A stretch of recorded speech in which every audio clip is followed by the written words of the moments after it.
this whole meal that we're eating that It's Yahshua. is Yahshua. Versus.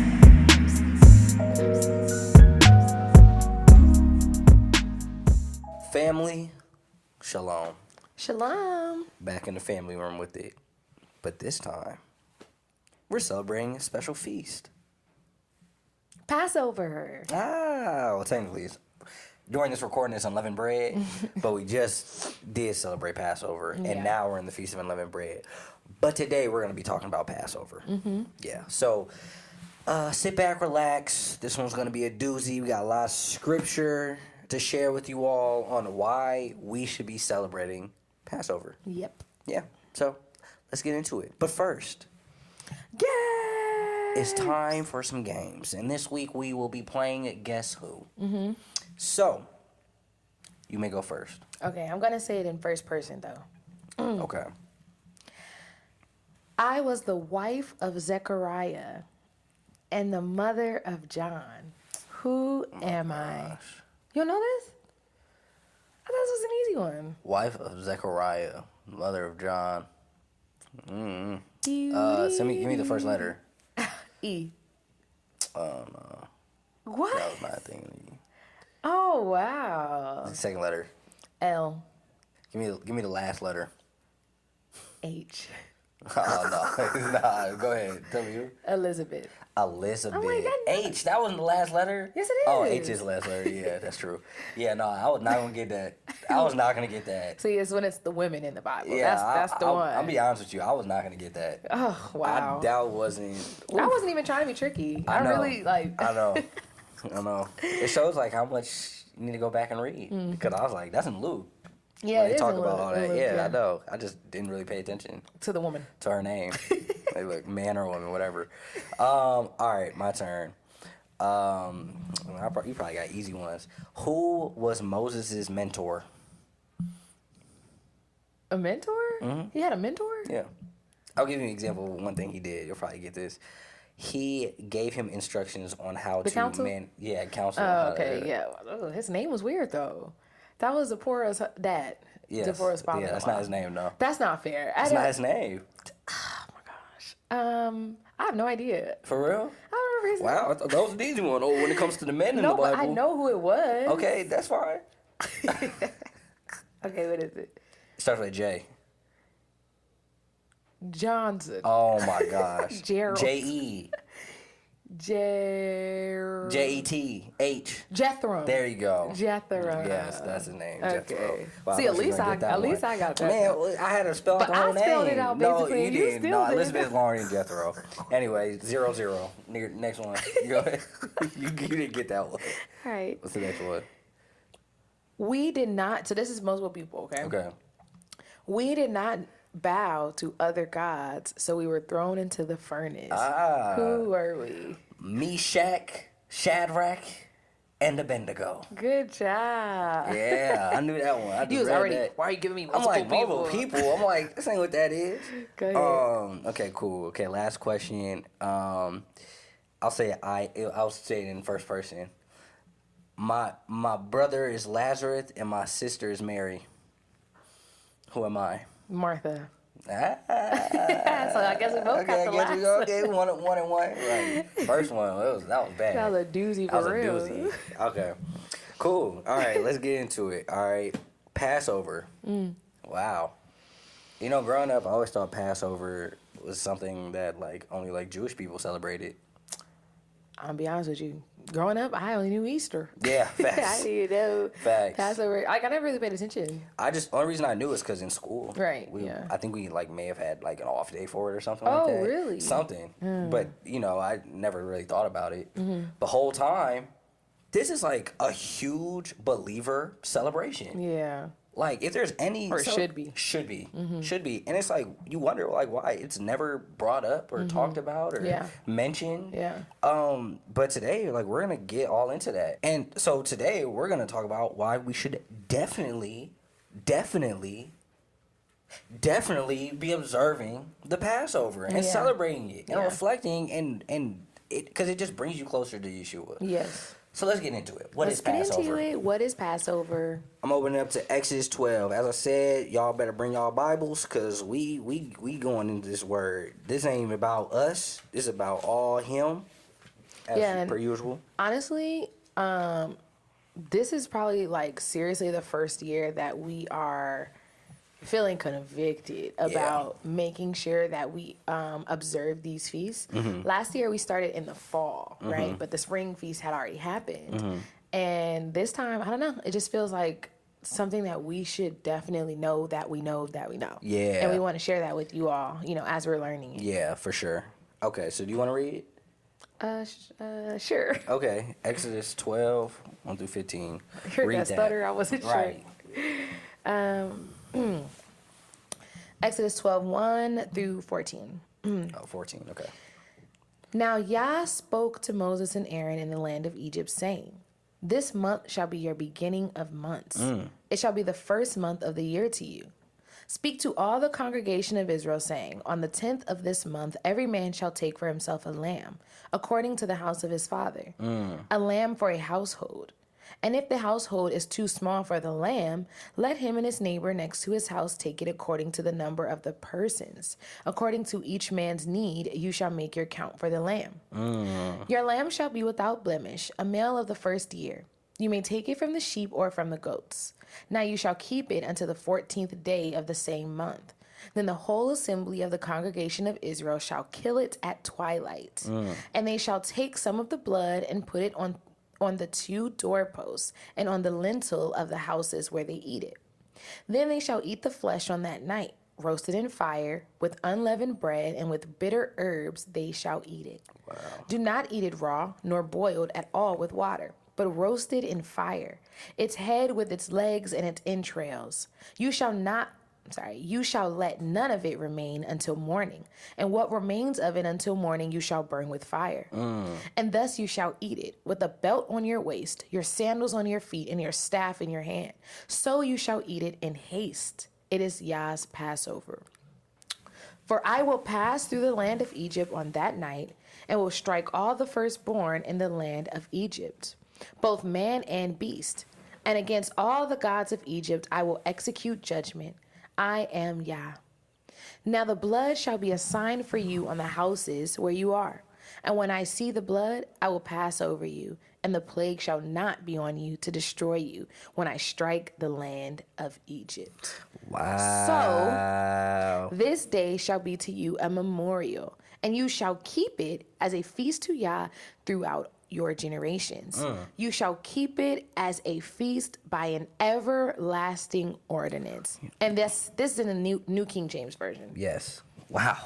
Well, that was a mouthful. I was about to say the same thing. Y'all go read that, though. Y'all go read that on your own time. Right. Especially if that's the first time you're hearing it. Because it's a lot of juice in there. Yeah, it is a lot in there. A lot of meat in there.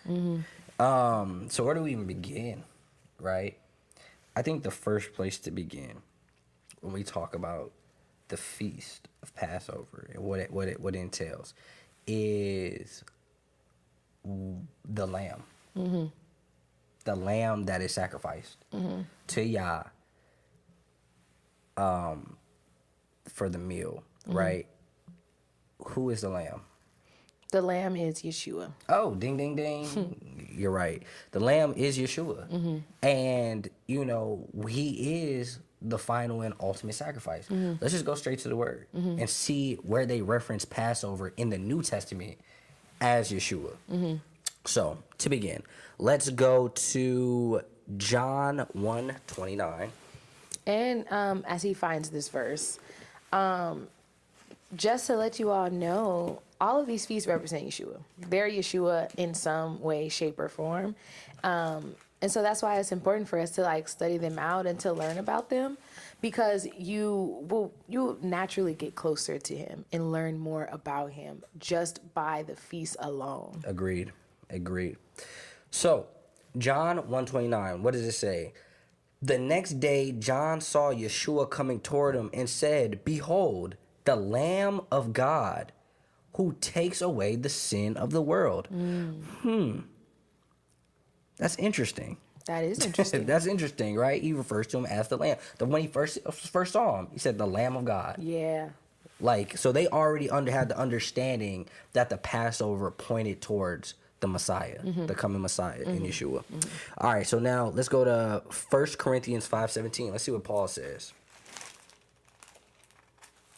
Can I be your page turner? Yeah. Because we're in the appendix again. You're good. Yeah, I don't know how we got there. Okay, 1 Corinthians what? So 1 Corinthians 5:7, what does it say? It says, therefore purge out the old leaven, that you may be a new lump, since you truly are unleavened. For indeed, Christ, Mashiach, our Passover, was sacrificed for us. He is the Passover. He is the Passover. Yeah. Like, it's like, you know what I'm saying? Like, Yeah. but I'm going to keep going. Yeah. Because I really want our audience to understand, like, why the significance of why we celebrate this beautiful, beautiful holiday. So, 1 Peter 1:19, you got it. 1 Peter 1:19. Okie dokie. So 1 Peter 1:19, what does it say? Well, I'll say 1 Peter 1:19. It says, but with the precious blood of Christ, of Mashiach, as of a lamb, without blemish and without spot. What for the Passover, the lamb had to be without blemish yeah. and without spot. Yeah. And a male. Right. Yeshua. Like, it's just like, it's laid out plain and simple. I just Yeah. don't understand why this is not talked about and why this is not stressed amongst believers that he is the Passover. Yeah. Why? How has it gone away? Honestly, I believe that it's because of the disconnect between the modern day church and the Old Testament. You know, I feel like a lot of people lacks knowledge when it comes to the importance and the value of the Old Testament. You know, I feel like, and this is crazy because I've had conversations with people recently about things that are in the Old Testament, and they're like, "Oh, I didn't know about that," or "What's that?" or "I never heard of that," and it's like, it baffles me because the whole Bible is Yeshua, not just the New Testament. Right. It's the whole entire. You have to know the fullness of it. I'm not saying read the Bible front to back and in a year and this, that, and the other. Like, it obviously takes time, but you need to be flipping through both of them. Yeah. Like, you can't just stay in the New Testament. You won't get the full picture. Right. Because if you don't know about Passover, you read over that, you're like, what is that? You're like, what is that? The Passover and then you just lamb. brush it off. And then you hear John saying, oh, there's the Lamb of God. Like, you don't even understand why The that's fullness. significant Yeah. that he called him the Lamb of God. Yeah, because you know? then if you even think about it, right, a lot of these people were Hebrew. You know what I'm saying? So you're dealing with people who they had that full revelation of like, wow, this is why we had to do these things. This is why we had to find a lamb. This is why, like, you're calling him that? Like, so he's the sacrifice that we've been making for hundreds of years? Right. You know what I'm saying? Like, there's just a fullness to it versus, and you know what's crazy, what you mentioned was that they'll read it and then just go over it. Yeah. And it's like, so you're not even studying your word for real. Yeah. Because even if it was just a simple, like, you're reading it, you're like asking the question, like, what's that? You'll get led to the Old Testament. Right. And that's you know? important. That's important, like, especially for those of us who are maybe, like, just starting to read the Bible, like, to ask questions. Ask questions. Like, if you don't know what it means, like, the Bible explains itself very well. You know, like, you can find a lot of the references in the New Testament in the Old Testament. Yeah. You know, if we just put it all together. Yeah. And there's a lot of resources out there to help you do that. Yeah. You know, but it does complete the fullness and the understanding of who it is we serve, of what ultimately what Yeshua did. Because if you understand him as the lamb that was sacrificed on behalf of even in the Old Testament during Passover, on behalf of all of Israel, then you understand Yeshua as being the sacrifice for us today, the final sacrifice for us today. So yeah, I think you know, we definitely need to educate more people on this so that, you know, they can be all of us. It's all of our responsibilities. Yeah. And then it's the last place I want to take, if you don't mind. Yeah. Revelation 5:6. So he even goes all the way to Revelation. Like, this is a constant theme as him being the lamb, right? I want you to read it. Revelation, yeah. 5, singular. 5:6. And I looked, and behold, In the midst of the throne and of the 4 living creatures, and in the midst of the elders, stood a lamb, as though it had been slain, having 7 horns and 7 eyes, which are the 7 spirits of Yah, sent out into all the earth. Yeah. The lamb again. I think it's pretty evident, even from what we just showed, that Yahshua is the lamb. He is our Passover lamb. Yeah. Therefore, we should be showing a certain amount of reverence and have a certain amount of understanding as to what this feast is that Yah told us to keep through all our generations. And that it shall not go away, because he wants us to continue to reflect on him, and to see him, and this just brings us closer to him. So, moving on. Let's talk about the 2 other pieces of the Passover meal. Okay. Right. So we got unleavened bread and we got the bitter herbs. Right. So, what does the unleavened bread represent? So, first and foremost, bread, right? You can see back, really unleavened bread. You can see back at the Last Supper. Ooh, you see how Yahshua says, "Eat this and remember it of me." He breaks the bread, he gives it to them as his body. So there you have it. The unleavened bread is a representation of Yeshua's body and what he gave for us. Right. So, that's ultimately what it is. Now, the reason that it's unleavened is kind of like multifold, but the main reason is that leaven represents sin. Ooh. And so Yeshua's body was unleavened because he was sinless. Wow. The other thing about it is that the Israelites did not have time for the bread to rise when they had to leave. So it's another representation of that. Just the fact that they had to eat their bread without leaven in it. Yeah. And then because they were moving in haste. They're moving in haste. And like just how Yah brings us out of bondage, spiritual bondage, the same way Egypt represents spiritual bondage. Yeah. Right? He brings us out in haste. Like we can't lag behind in sin, in bondage. Like we gotta come up out of that immediately. The same way the Israelites came out of Egypt immediately. Yeah. That's a good point. So I think it's 1 Corinthians 5, 6 through 8. You want to read it? Oh, sure. Or do you want me to read? I want you to read it. 1 Corinthians 5, verse 6. Your glorying is not good. Do you know that a little leaven leavens the whole lump? Therefore, purge out the old leaven, that you may be a new lump, since you truly are unleavened. For indeed, Christ, Mashiach, our Passover, was sacrificed for us.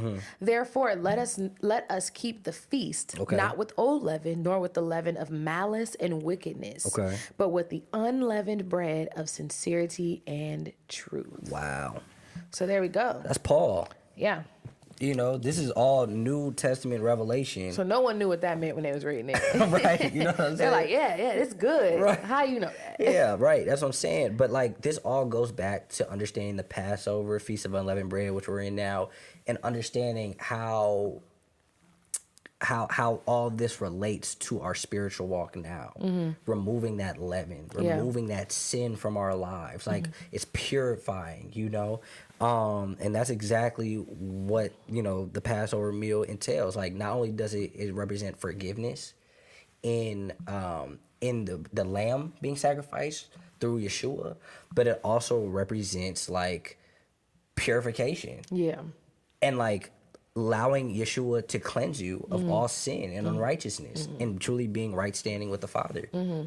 Yeah. I feel like at the end of the day, what I liked is that Paul said, you know, do you not know that little leaven leavens the whole lump?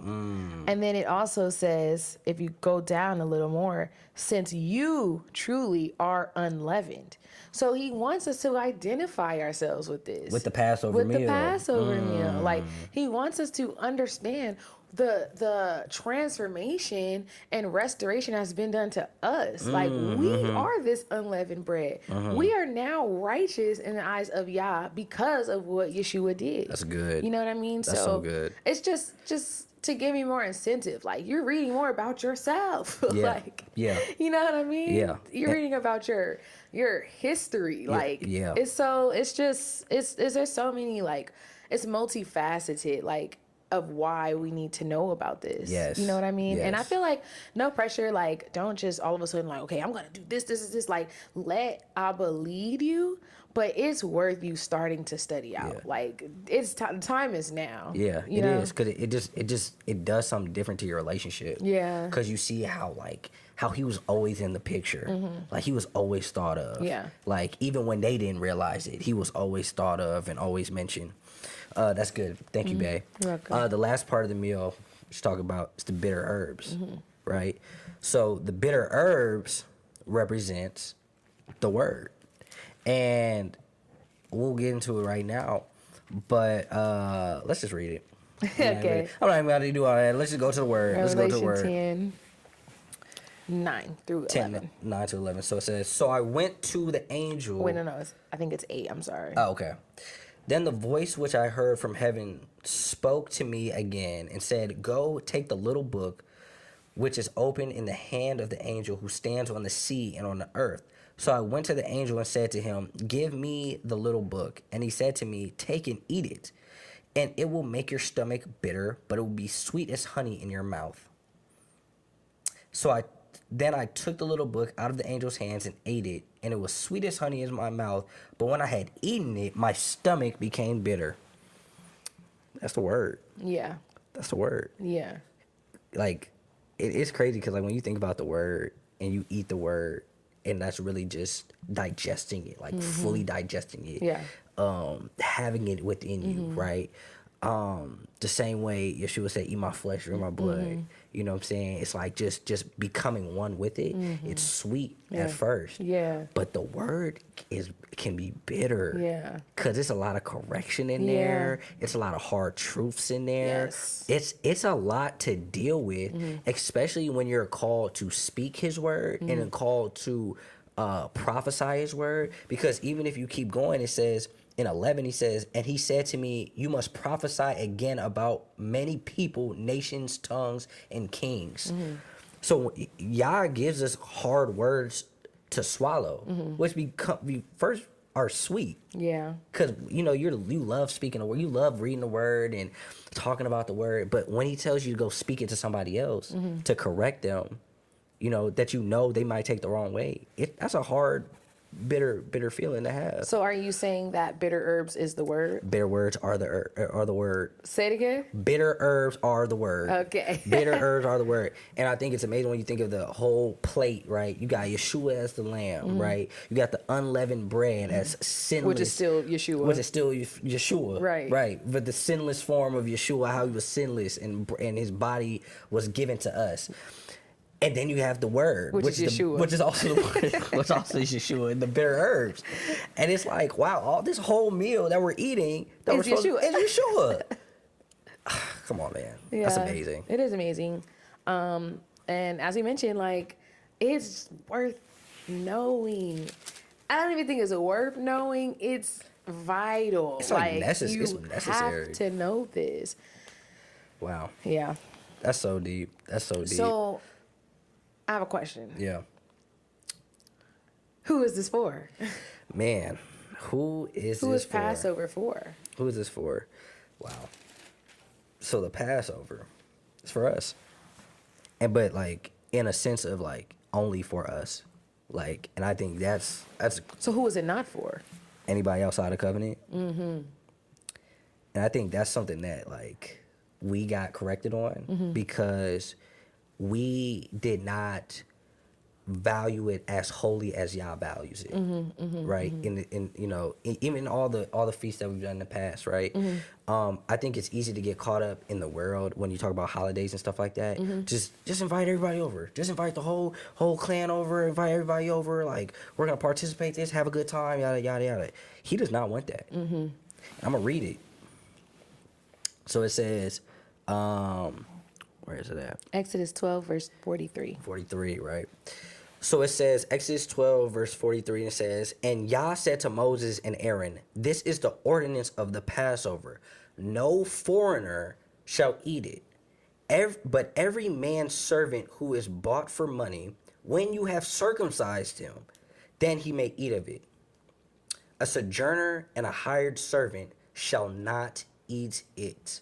And now I'm going to skip down to 48. And it says, and when a stranger dwells with you and wants to keep the Passover to Yah, let all his males be circumcised, and then let him come near and keep it, and he shall be as a native of the land. For no uncircumcised person shall eat it. Now, I'm going to be honest. Just for the people who are still struggling with the importance of the Old Testament, I do believe that we should read the one in 1 Corinthians. Okay. Because now that's to show that this is not just an Old Testament thing. Yeah. This is something that also is spoken of in the New Covenant by Paul. So right now, Paul is speaking about the Last Supper, which is when Yahshua spoke about eating his flesh through the bread and his blood through the wine. And he speaks on what happens when you're not in covenant, when you're not a believer, and you're partaking in these special ordained appointed times. Right. So that's on 1 Corinthians chapter 11, and he's going to start at 27. Yeah, so 27, it says, therefore, whoever eats this bread or drinks this cup of Yah in an unworthy manner will be guilty of the body and blood of Yahuwah. But let a man examine himself, and so let him eat of the bread and drink of the cup. For he who eats and drinks in an unworthy manner eats and drinks judgment to himself, not discerning Adonai's body. For this reason, many are weak and sick among you, and many sleep. Wow. So briefly, I do want to read the King James Version because it says something a little different. It does say something different. Just a little different, but I think it's important. Got to make sure you cross-reference. Yeah. Okay, so the same thing, I'm going to read it again. It says, I'm actually going to just go to... What, 29? Yeah, verse 29. Verse 29 says, for he that eateth and drinketh unworthily eateth and drinketh damnation to himself, not discerning Adonai's body. And also, just really briefly, it says before then, but let a man examine himself, and so let him eat of that bread and drink of that cup. So it's like, you can't just do this any kind of way. Right. You know? Right. And it's funny, when we were reading this, I was like, man, like, Yah is very exclusive. Yeah. Meaning that he is not inclusive of everyone, especially when it comes to his appointed times, because that's all the feasts are. They're appointed times. Yeah. Meaning what? It's an appointment. Yeah. That means he's coming to meet with us. That means he's coming to dine with us. It's a special time in the calendar year that he makes himself like, it's almost like he's like manifesting himself differently to us in these times. Yeah. That's not for everybody. No. Everybody does not have that access. Yeah. And I think that is something that us believers should understand when it comes to doing these feasts. These feasts are very, very holy. Yeah, and I heard someone say before, he's going to show up as much as you do. So it all goes on and depends on how much you want him to show up. Yeah. Yeah, that's so true. You know? Yeah. So, yeah, that's one thing that, you know, we're learning and we're understanding, like, okay, if y'all wants us to really dig in here, like, then we need to continue to seek him. We need to continue to read his word, understand these feasts so that we can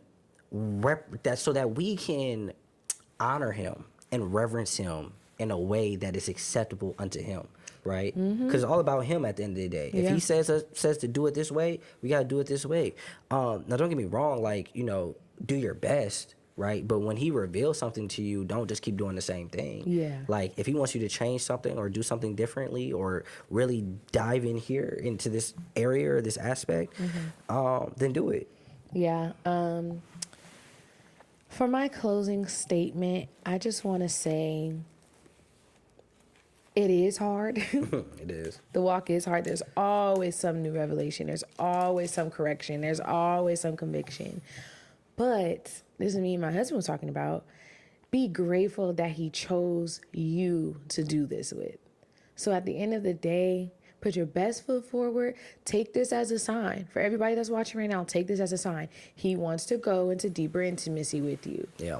Don't be afraid of the feast because it's something new, but go and search it out for yourself. Yes. And as I mentioned earlier, he'll show up just as much as you do. He will. So he definitely will. What do you have to say as your My closing thing is that, you know, Passover was the first one of the year, right? We're currently in unleavened bread, right?